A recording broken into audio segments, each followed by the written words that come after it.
Rifle के टोट पर कबले होना ची लागत बे आज हमर इज्जत ना बची।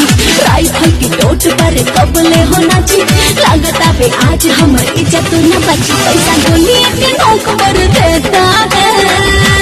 अरे ये कौन है जो बार बार खड़ा होता है? बाबू साहेब का बेटा है, इसके दम पर चुमा लेता है। बाबू साहेब का बेटा है, इसके दम पर चुमा लेता है।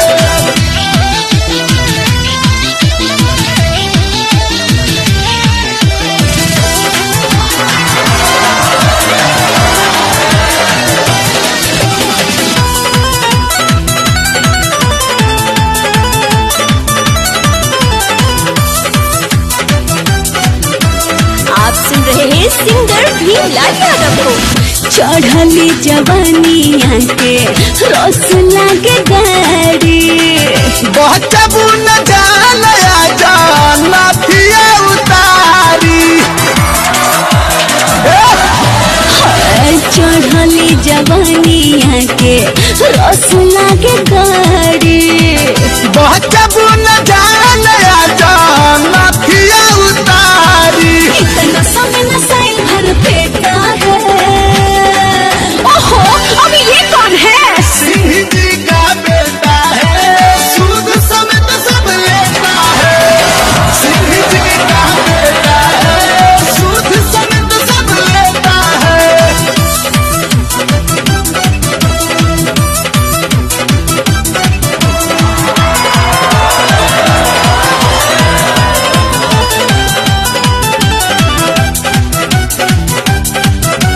आप सुन रहे हैं सिंगर भीमलाल यादव को।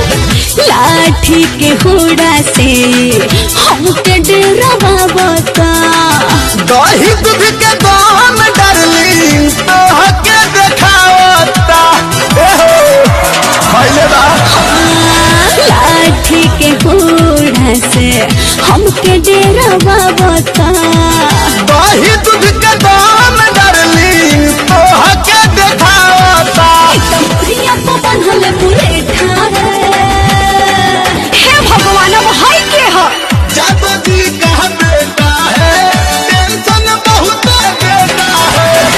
जादू जी का बेटा है, टेंशन बहुत देता है।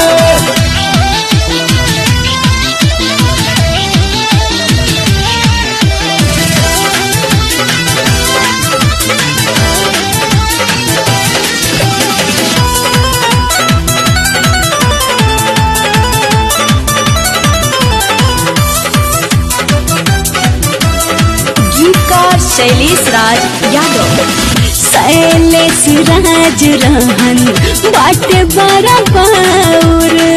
भीमावा तो बीनी तहरा चोलिया में चाउर।